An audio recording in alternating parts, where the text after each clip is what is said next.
আমি পার্শ্ববর্তী এলাকা থেকে আমরা এসেছি তার এই অপকর্ম দেখার জন্য। তিনি একজন ড্রাইভার, দাবি করে সে একজন সচিবালয়ে চাকরি করে।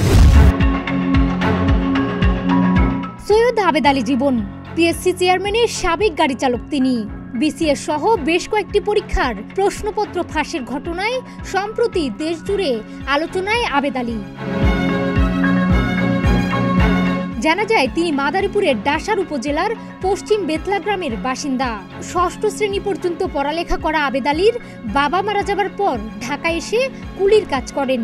এরপর হোটেলে খাবারের প্লেট ধোয়ার কাজ, রিক্সা চালানো, চাল বিক্রি সহ যখন যে কাজ পেয়েছেন করেছেন।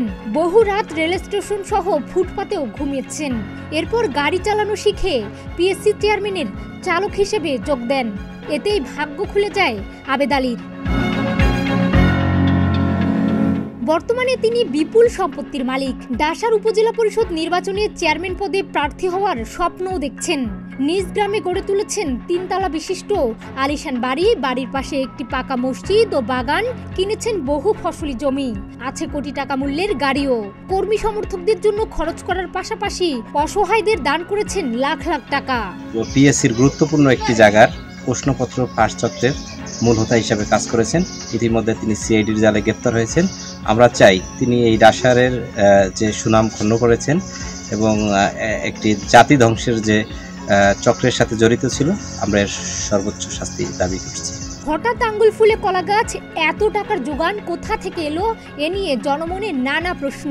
তবে আবেদ আলীকে ঘিরে গণমাধ্যমে সংবাদ প্রকাশিত হবার পর মুখ খুলেছেন এলাকাবাসী। কুলি থেকে কোটিপতি হওয়ার এই গল্পে ক্ষুব্ধ তারা। সৈয়দ আবেদ আলী জীবন উনি একজন ড্রাইভার, জানতে পারি যে উনি একজন ড্রাইভার। এলাকায় বেশ দাপট নিয়ে চলে, বিভিন্ন জায়গায় দান খয়রাত করে। এইগুলো জানার পরে আমি তাকে নিয়ে একটা ফেসবুকে পোস্ট দিই। পোস্ট দেওয়ার পরে তার ছেলে আমাকে বিভিন্নভাবে হুমকি দামকি দিয়েছে। এখন তো তার সে যে প্রশ্ন ফাঁস করে এত কোটি কোটি টাকা কামাইছে, এখন আসল ঘটনা আমরা জানতে পারছি। শুধুমাত্র আবেদ আলীকে গ্রেপ্তার করে এই দুর্নীতি রোধ করা যাবে না এবং এই পাপের সাজা শেষ হবে না। আবেদ আলীর প্রশ্নপত্র যারা সংগ্রহ করে আজকে রাষ্ট্রের গুরুত্বপূর্ণ জায়গায় বসে আছে, তাদেরকে খুঁজে বের করেও সমান সাজার আওতায় আনতে হবে। তা না হলে একটি পঙ্গু রাষ্ট্রীয় ব্যবস্থাপনার মধ্যে দিয়ে দেশ ধীরে ধীরে ধ্বংসের পথে। বড় ছেলে সৈয়দ সোহানুর রহমান সিয়ামকে পড়িয়েছেন ভারতে। সিয়াম মাদারীপুরের ডাসার উপজেলা ছাত্রলীগের সহসভাপতিও। তবে ডাসার উপজেলা আওয়ামী লীগের সাধারণ সম্পাদক বলছেন তিনি জানেন না কি করে কমিটিতে জায়গা হয়েছে তার।